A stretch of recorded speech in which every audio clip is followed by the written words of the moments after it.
अस्सलाम वालेकुम जी। अभी अडयाला जेल में खान साहब से मुलाकात हुई है। खान साहब ने जो कल प्रेस कॉन्फ्रेंस की गई थी उसका भी जवाब दिया है। और दूसरे नंबर पर जो 9 मई के अंदर जो है एडमिशन की बात की जा रही थी कि 9 मई वाले दिन खान साहब ने कहा है कि बिल्कुल मैंने सारा वो करवाया, जलाओ कराया, घराव कराया, सारा कुछ किया, उसके ऊपर भी जवाब दिया खान साहब ने। और तीसरा जो तोशाखाना केस है उसके ऊपर भी बात की है। सबसे पहले बताऊं कि अडयाला जेल वही तरीकाकार कि 1 किलोमीटर दूर उतार दो। 6 वकलात थे, हम मिलने के लिए गए। अब वहाँ पर जब पहुँचे तो हमारी जो है वो तलाशी उसी अंदाज से ली गई, उसी तरह से पेन वगैरह कोई पेपर हमें नहीं ले जाने दिया गया। और इसके साथ जो खान साहब के साथ जब मुलाकात होनी थी तो उन्होंने कहा कि जो दरमियान में शीशा होता है वो भी आज नहीं होगा। खैर हमने कहा चलो अच्छी बात है, एक चीज़ तो आपने किए गए हैं, शीशा नहीं था वाकई, वो जो शीशा दरमियान में था वो आज उतरा हुआ था, लेकिन टेबल मौजूद था। फासला होता है लेकिन बात कान के साथ लगा कर की जा सकती है। अब ये शीशा कब तक जो है उतरा रहता है ये अब डिपेंड करेगा। सेकंड बात यह है कि बाकी जो सारी सूरत हाल है, मुलाकात का तरीका वो वही है। खान साहब ने 9 मई के हवाले से बात की। उन्होंने कहा कि जो एडमिशन की बात की जा रही है, कोई मैंने एडमिशन यहाँ पर ऐसा नहीं किया, ये गलत खबरें फैलाई जा रही हैं, मेरा मौका बड़ा इसके ऊपर क्लियर है। और मैंने बाहर स्टेटमेंट भी दी है, मेरे व्लॉग भी पढ़े हैं, वो भी उठा के देख लें। उन्होंने कहा कि जिस तरह पाकिस्तान की सबसे बड़ी पार्टी के सरबराह को जिस तरह वो दबोच कर लेकर गए, जिस तरह वहाँ पर धक्के दिए गए, जिस तरह से तशद्दुद वहाँ पर किया गया, वकला के ऊपर जिस तरह से वो डंडे मारे गए, मेरी तरफ इशारा करके उन्होंने कहा कि इसे डंडा मारा, इसी तरह से स्प्रे वहाँ पर किए गए, लोगों की आंखों में स्प्रे डाला गया। तो जिस तरह वो सारा उस दिन किया गया, सबसे पहले देखा जाए ना कि उसका हुक्म देने वाला कौन था, और जो किया गया गैर कानूनी काम वो सुप्रीम कोर्ट ने कह दिया कि ये गैर कानूनी था। तो जब आप लीडर किसी भी पार्टी के लीडर के साथ, जो सबसे बड़ी पार्टी हो, उसके साथ ऐसा सलूक करेंगे तो लोग पुरअमन एहतजाज के लिए निकलेंगे, और पुरअमन एहतजाज हर शहरी का हक है, पुरतशद्दुद नहीं। उन्होंने कहा कि एक गमला आज तक नहीं टूटा जितने हमने एहतजाज किए। उन्होंने कहा कि मेरे ऊपर वजीराबाद हमला हुआ, आपने कहीं देखा कि कोई इस तरह से पुरतशद्दुद वाक़या हुआ? 14 मार्च मेरे घर में हमला हुआ, वहां पर रेंजर भी थी, ये सारे नामालूम लोग भी थे, पुलिस से सारे आए हुए थे, लेकिन आपने देखा 26 घंटे हालांकि ऑपरेशन वाटर कैनन का इस्तेमाल खवातीन के ऊपर तशद्दुद किया गया। उन्होंने कहा कि 18 मार्च जुडिशल कम्प्लेक्स में हम पेश हुए, वहां पर नामालूम लोग ऊपर वकला की वर्दियों में थे और वैसे भी थे, तो वहां पर आपने देखा कि कोई हमारी तरफ से इस तरह की कार्रवाई की गई हो, किसी को आग लगाई गई हो, जलाओ किया हो गया हो, गिराओ। हालांकि कितनी तादाद में लोग साथ थे, हालांकि सीधी सीधी शेलिंग चलाई जा रही थी, लोगों के ऊपर लाठीचार्ज किया जा रहा था, सीधा सीधा किया जाए, लेकिन उन्होंने कहा कि नहीं हुआ। तो उन्होंने कहा कि ये सारी चीजें हुई, नहीं हुआ तो इस टाइम ही ऐसा मामला क्यों हुआ, इस टाइम ऐसा क्या हुआ जो ऐसा सारा जो है वहां पर ये सारा क्यों? उन्होंने कहा कि बेसिकली ये हमारे ऊपर मलबा डाला गया, ये प्लान के तहत 9 मई हमारे खिलाफ किया गया। तो उन्होंने कहा कि जिस तरह गाड़ियों से लोग उतर रहे थे, जिस तरह सीसीटीवी फुटेजेस, उन्होंने कैपिटल हिल के ऊपर हमला हुआ, उन्होंने सीसीटीवी फुटेजेस के तहत जो किरदार थे उनके खिलाफ कार्रवाई की। उन्होंने कहा हम भी कहते हैं कि कार्रवाई हो, लेकिन जुडिशल कमीशन बनाकर आजाद तहकीकात हो कि कैसे ये सारा मामला हुआ और कौन कौन इसके अंदर किरदार है, और एक मलबा डाल देने का पूरे पाकिस्तान में क्रैकडाउन कर दो, हर बंदे को उठा लो, हर बंदे को अगवा कर लो, पाबंदी लगा दो, बैट पे पाबंदी, खान के नाम पर पाबंदी, तस्वीर के ऊपर पाबंदी है, हर चीज के ऊपर पाबंदी लगा दो। तो ये जो किया जा रहा है ये नजर आ रहा है दुनिया को कि ये प्री प्लान। उन्होंने कहा कि 90% लोग हैं उनकी आवाज कैसे बंद कर सकते हैं।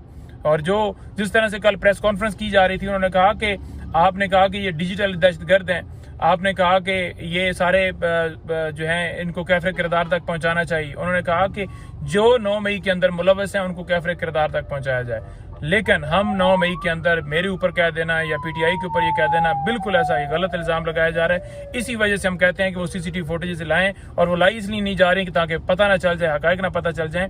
तो बड़ा उन्होंने क्लियर इसके ऊपर मौकफ अपना दिया है, और उन्होंने कहा कि अब आप समझते हैं कि हर बंदे की आवाज आप बंद कर लेंगे।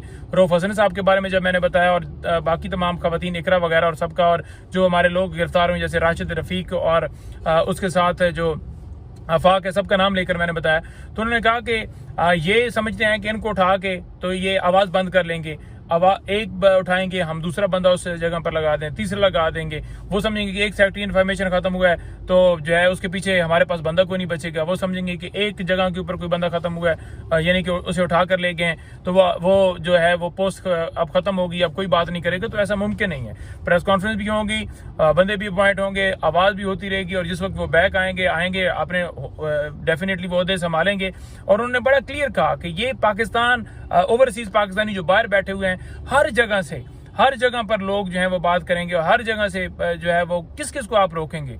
और ये बात जो है सिर्फ ये ना कहिए कि ये मेरी बात है, ये किसी 2 बंदों की, 4 बंदों की, 10 बंदों की बात है। उन्होंने कहा कि 90% आवाम की राय जो है उसके ऊपर जो है वो कैसे आप जो है उसके ऊपर अटैक कर सकते हैं, कैसे उसकी आवाज बंद कर सकते हैं। उन्होंने कहा ये मुमकिन नहीं है।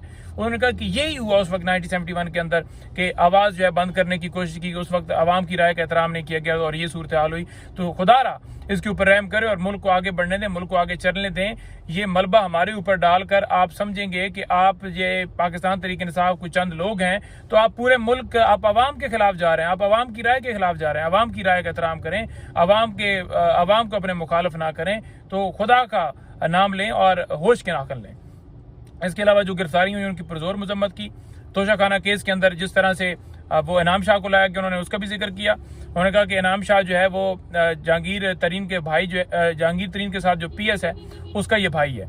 और ये ऑन चौधरी हमारे पास लेकर आया था, 2 तनख्वाहें ले रहा था, 1 तनख्वाह ले रहा था ये इधर से PTI से, और 1 तनख्वाह सरकारी लेना इसने शुरू कर दी। तो जो जब हमें पता लगा तो हमने इसे निकाल दिया। ये इन्फॉर्मेशन भी दे रहा था और इसको अप्रूवर बनाकर लेकर आए, और इसी तरह से ऑन चौधरी को उधर अप्रूवर बनाकर लेकर आए। तो उन्होंने कहा कि ये अप्रूवर बनाकर ले आए। अब फॉर एग्जाम्पल एक बंदा मेरे मुखालिफ है तो डेफिनेटली मेरे खिलाफ गवाही देगा, और वो गवाही क्या दे रहे हैं, 2.25 करोड़ का हार है जिसकी कीमत अरबों रुपए लगवा के 3 अरब और ऊपर कोई पता नहीं कितने करोड़, 18 करोड़, उन्होंने सजा दे दी 14 साल। बाद में पता चला कि वो हार हमें कि वो हार तो 2.25 करोड़, वो कैसे पता चला कि जब वो तलाश किया गया घर से तो वो तो खान साहब के घर में पड़ा हुआ था हार, तो अब भी वैल्यू उसकी 5-7 करोड़ होगी, तो उसमें सजा दे। इसी तरह से अब कोई नए घड़ियां बनाकर लेकर आए, तो खान साहब ने बड़ा क्लियर कहा है कि मैं ऐसे कमरे के अंदर मुझे रखा गया है जो पंखा बंद होता है तो वो अमन बन जाता है, लेकिन मैं किसी सूरत अपनी ना कौम को झुकने दूंगा ना खुद झुकूंगा, कभी भी गुलामी मंजूर नहीं करूंगा। और ये पाकिस्तान का हर शख्स, हर पाकिस्तानी, ना वो जेलों से घबराता है, ना वो इन कमरों से घबराता है, और ना ही वो गिरफ्तारी से घबराता है, और वो हर वक्त तैयार हैं। और इंशाअल्लाह ताला खान जो है ने कहा है कि इंशाअल्लाह ताला हमारी जंग ये कानून की बालादस्ती के लिए, हमारे जंग मुल्क को आगे ले जाने के लिए, हमारी जंग जमहूरियत की मजबूती के लिए, और ये जंग जो है तब तक जारी रहेगी जब मुल्क के अंदर कानून आइन की बालादस्ती ना हो, जब हमारा मुल्क तरक्की की राह के ऊपर गामजन जब तक नहीं होगा, तब तक ये हम फाइट करते रहेंगे। बहुत शुक्रिया।